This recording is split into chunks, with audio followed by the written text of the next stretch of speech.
Hello, welcome to the Majestic Devlog.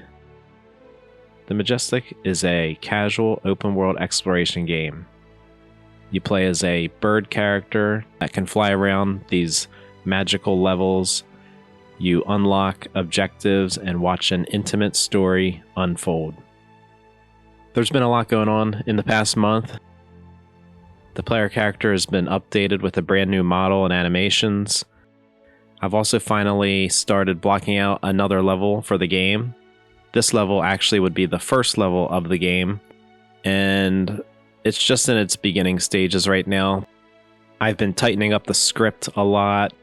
I have begun getting some voiceover work done, and I've also begun putting together a trailer for the game, which I hope to have completed in a month or so. The trailer is actually been taking away a lot of my editing time, so my devlogs and other videos have been sidelined, and getting this one out the door has actually been quite a miracle. I have two topics for this devlog. I'm going to talk about the chaos physics system and how I'm using them to add destruction to the game, and I'm going to talk a little bit about just particle effects and how I'm going to make the world feel more alive by scattering particle effects all over the place.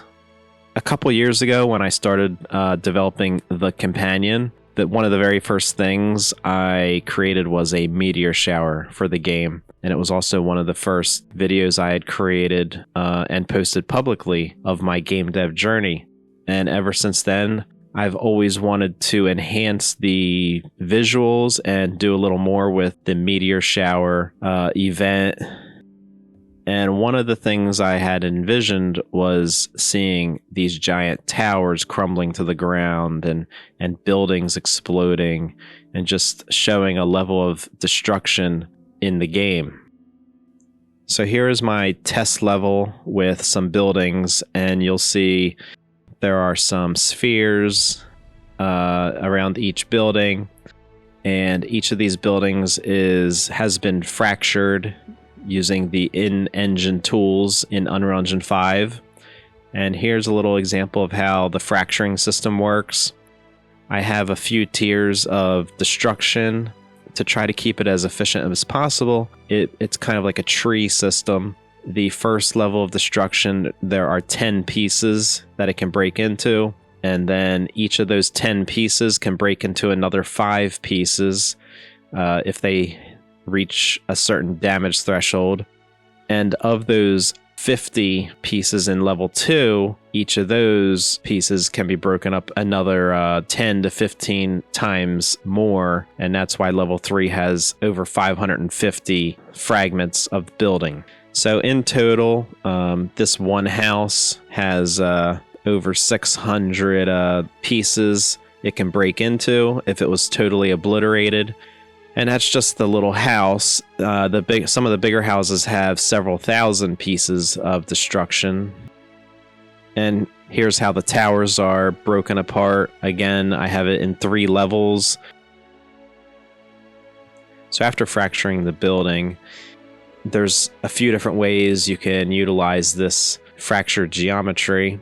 You can shoot projectiles at it and cause damage, and eventually it'll break apart. But I wanted to be able to really explode these buildings and have a little more control over how they explode.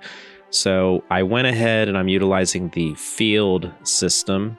And I have 2 different types of fields. One is a force field, which adds a force in an area.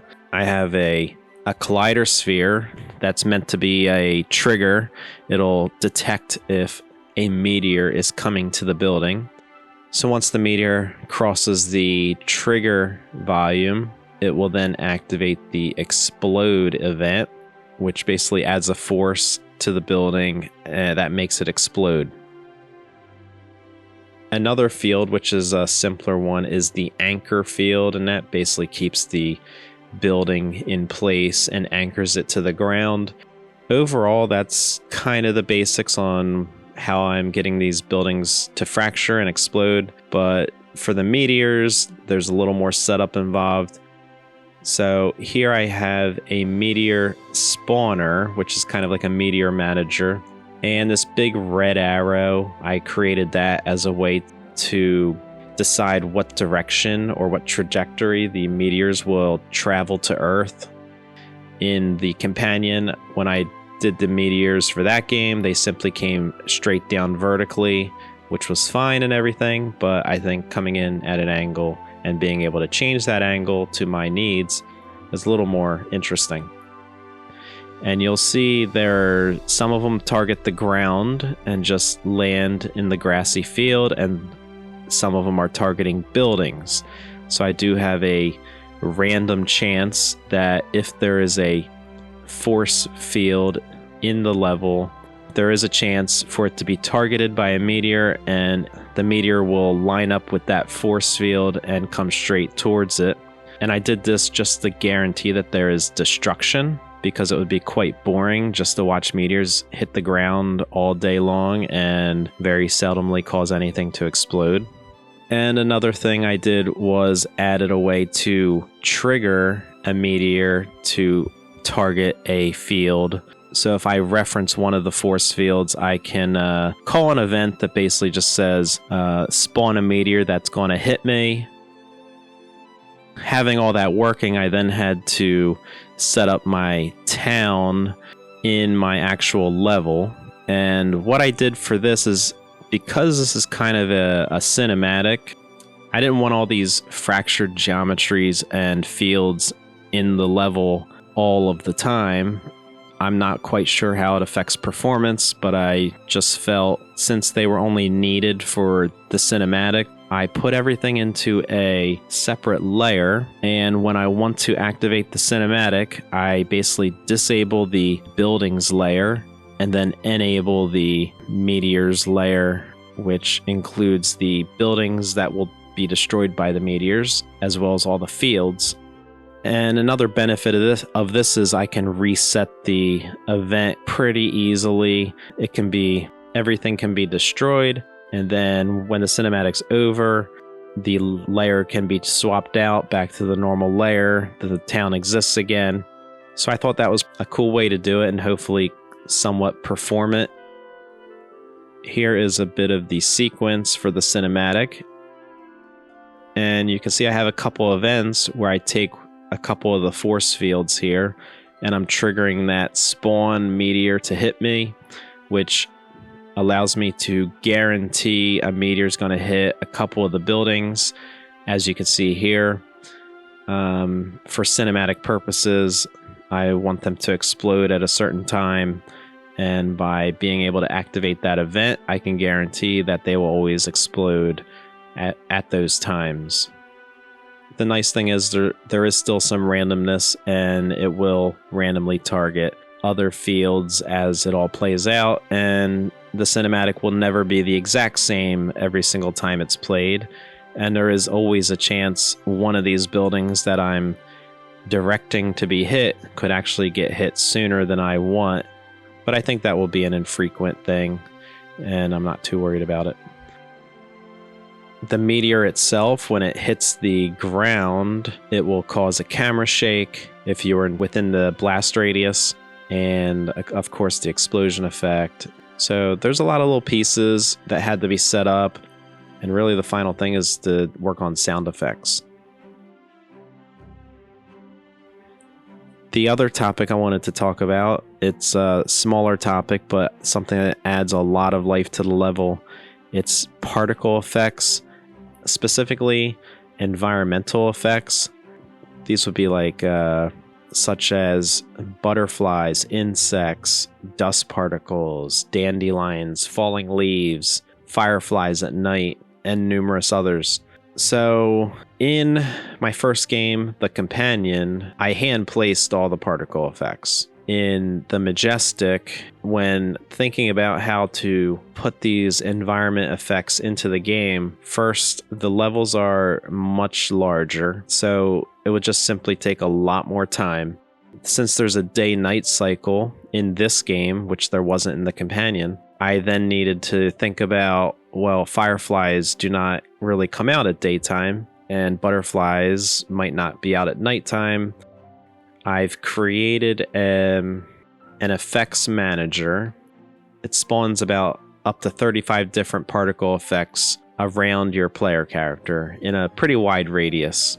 And as the character moves, it will remove ones that get too far away and spawn new ones. What it does is it finds a random location in that radius around the character. It traces down to the world. If it hits something, it looks for the physical material, and it will spawn my particle actor at that location. It will determine the particle effect based on the time of day, as well as the terrain it is on.